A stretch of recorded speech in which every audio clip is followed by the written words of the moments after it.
You all on Physis learning. Physis learning के इस platform पर आप सभी का एक बार फिर से स्वागत है। तो हमने एक टॉपिक स्टार्ट किया था सेमीकंडक्टर, और सेमीकंडक्टर के अंदर हमने बहुत सारी चीज़ें अभी तक देख ली थी, जिसके अंदर बेसिक इंट्रोडक्शन हो गया था हमारा, और टाइप्स ऑफ सेमीकंडक्टर देख लिया था हमने, पी टाइप और एन टाइप, यानी इंट्रिंसिक और एक्सट्रिंसिक। उसके बाद पी टाइप और एन टाइप सेमीकंडक्टर। उसके बाद में हमने पी टाइप और एन टाइप सेमीकंडक्टर का यूज करते हुए पी एन जंक्शन डायोड भी देख लिया था।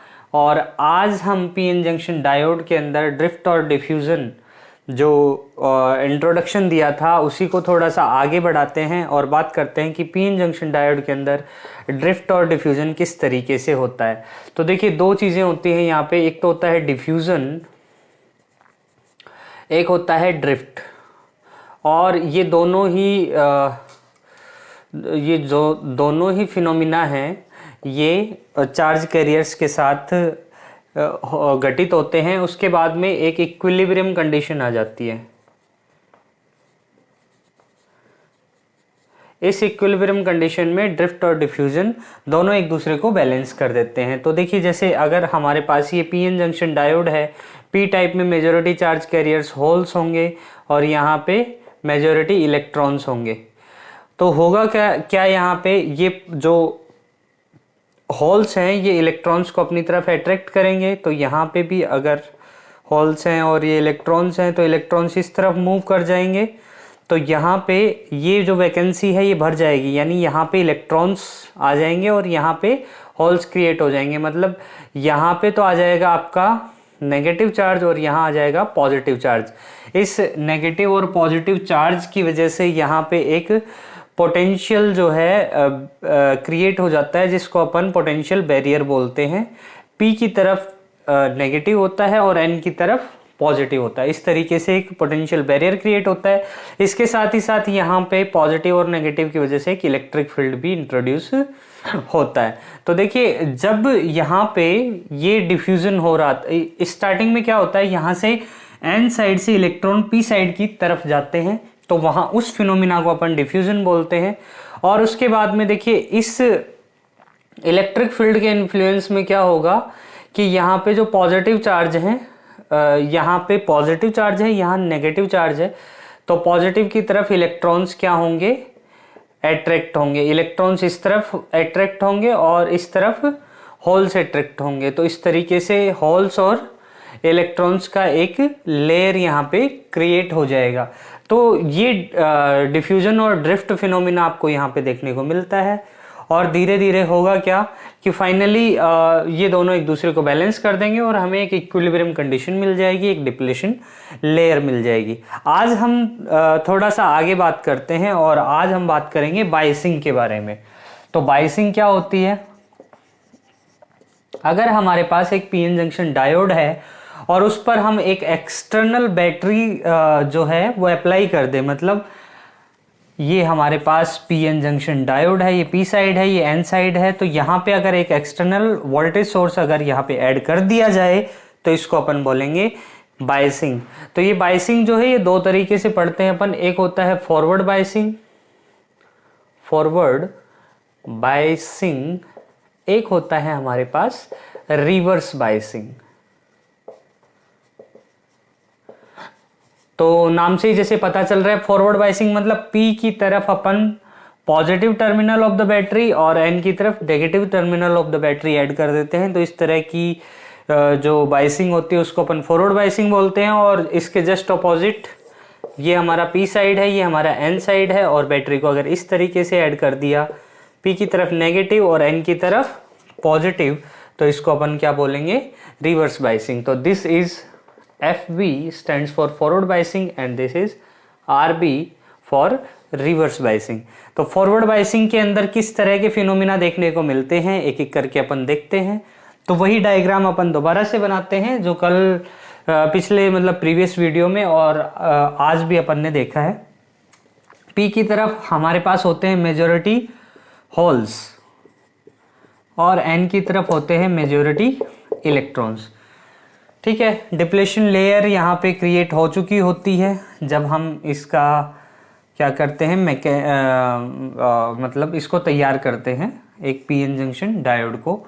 तो यहाँ पे हमारे पास होगा पी की तरफ negative terminal and this is positive, और ये हो गया आपका वीबी, बैरियर पोटेंशियल। तो आगे देखिए, अब इसके अंदर होगा क्या कि जैसे ही हमने एक्सटर्नल वोल्टेज V को ऐड किया तो यहाँ पे ये जो पॉजिटिव टर्मिनल है इस P साइड को क्या करेगा, P साइड पे जो होल्स हैं इनको रिपेल करने की कोशिश करेगा। मतलब एक तरीके से यहाँ पे एक एक्सटर्नल फोर्स जनरेट करेगा। फोर्स से याद आया, हम यहाँ इक्विलिब्रियम कंडीशन जो जनरेट होती है, इस इक्विलिब्रियम कंडीशन में डिफ्यूजन और ड्रिफ्ट, इसके अंदर दो तरह के फोर्स काम करते हैं। एक तो इलेक्ट्रिक फील्ड की वजह से force F is equals to QE, जो आप जानते हो इलेक्ट्रोस्टैटिक्स के अंदर भी हम पढ़ते हैं। अगर आपको इसके बारे में नहीं पता है तो इलेक्ट्रोस्टैटिक्स वाली प्लेलिस्ट में जाकर के इसको देख सकते हो। F is equals to QE एक इलेक्ट्रोस्टैटिक फोर्स यहाँ पे जनरेट होता है इलेक्ट्रॉन की वजह से, यानी कि इसको आप ऐसे भी लिख सकते हो F is equals to E into E, ठीक है। और इसके जस्ट ऑपोजिट डायरेक्शन में एक डिफ्यूजन फोर्स FD भी जनरेट होता है। तो जब ये FE FD के इक्वल एंड ऑपोजिट हो जाता है तो उस कंडीशन को अपन क्या बोलते हैं, इक्विलिब्रियम कंडीशन, ठीक है। यहाँ पे फोर्स का कॉन्सेप्ट आया इसलिए मुझे थोड़ा सा याद आया। तो देखिए यहाँ पे ये positive terminal of the battery है, ये इस P साइड को क्या करेगा, रिपेल करेगा, और यहाँ पे ये इसको रिपेल करेगा। मतलब एक तरीके से यहाँ फोर्स जनरेट होगा सेम पोलैरिटी की वजह से। तो ये जो फोर्स जनरेट होगा उसकी वजह से डिप्लीशन लेयर पे क्या फर्क पड़ेगा कि डिप्लीशन लेयर कंपैरेटिवली थिन हो जाएगी, पतली हो जाएगी। तो अगर हमारी डिप्लीशन लेयर जो है वो पतली हो गई तो इसका मतलब क्या हुआ कि यहाँ पे मेजर जो चार्ज कैरियर्स हैं इनके फ्लो में हमें क्या मिल जाएगा, थोड़ा सा हेल्प मिल जाएगी, यानी कि फॉरवर्ड बायसिंग में करंट फ्लो इजी हो जाता है। Current flow becomes easy, current flow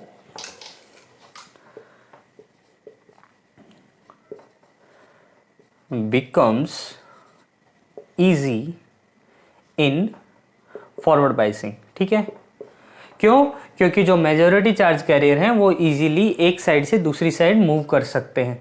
यहाँ पे ये पॉजिटिव होते हैं होल्स, ये नेगेटिव टर्मिनल की तरफ अट्रैक्ट होते हैं। यहाँ पे इलेक्ट्रॉन्स जो होते हैं ये पॉजिटिव टर्मिनल की तरफ अट्रैक्ट होते हैं, या फिर ये कह सकते हो कि इलेक्ट्रॉन इस तरीके से मूव करता है। तो अगर इलेक्ट्रॉन मूव कर रहा है इसका मतलब करंट फ्लो इजी हो गया है, और फॉरवर्ड बायसिंग में करंट फ्लो जो है हमारे लिए थोड़ा सा इजी हो जाता है। वहीं अगर हम रिवर्स बायस की बात करें तो यहाँ पे होल्स हैं हमारे पास, यहाँ इलेक्ट्रॉन्स हैं। डिप्लीशन लेयर पहले से बनी हुई होती है। जब आपका जो है पीएन जंक्शन डायोड बनता है उस टाइम पे डिप्लीशन लेयर तो बनी जाती है। यहाँ पे आपका VB बैरियर पोटेंशियल जो वहां पे है वो होगा नेगेटिव पॉजिटिव। अब होगा क्या, यहाँ पे ये जो नेगेटिव टर्मिनल है ये नेगेटिव टर्मिनल इनको अट्रैक्ट करेगा और ये पॉजिटिव टर्मिनल इनको अट्रैक्ट करेगा। मतलब डिप्लीशन लेयर को फैलने का यहाँ पे मौका मिल गया। मतलब कंपैरेटिवली आपकी डिप्लीशन लेयर क्या हो जाती है, थोड़ी सी थिक हो जाती है। Depletion layer becomes thicker.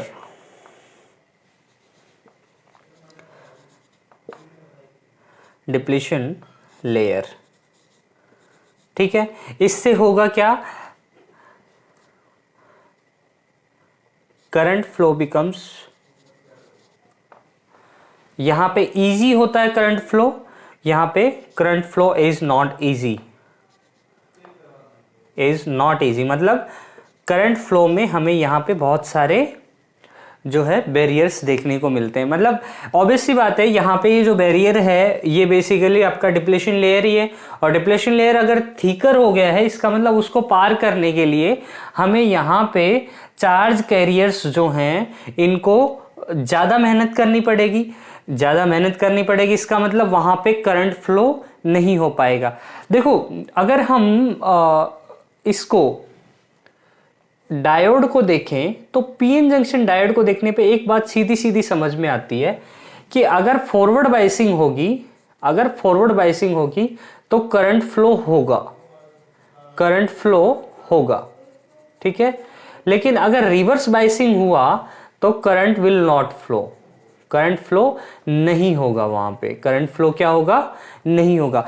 मतलब पीएन जंक्शन डायोड को देखने पर मुझे एक महाभारत की एक छोटी सी कहानी याद आती है, अभिमन्यु की, जिसने चक्रव्यूह को भेदने के लिए उसको एंटर करना तो वहां पे आ गया था, लेकिन वो चक्रव्यूह से बाहर नहीं निकल पाया। दैट मीन्स यहाँ पे केवल एक ही डायरेक्शन में करंट फ्लो होगी, ऑपोजिट डायरेक्शन में करंट फ्लो नहीं हो पाएगी। तो ये था फॉरवर्ड और रिवर्स बायसिंग किसी भी सेमीकंडक्टर के अंदर। और रिवर्स बायसिंग के अंदर हम एक स्पेशल टाइप ऑफ जो है आपका डायोड पढ़ेंगे, जिसको अपन बोलते हैं जीनर डायोड। तो उसके बारे में बात करेंगे अपन नेक्स्ट क्लास में। तब तक के लिए अपना ध्यान रखिए। जय हिंद।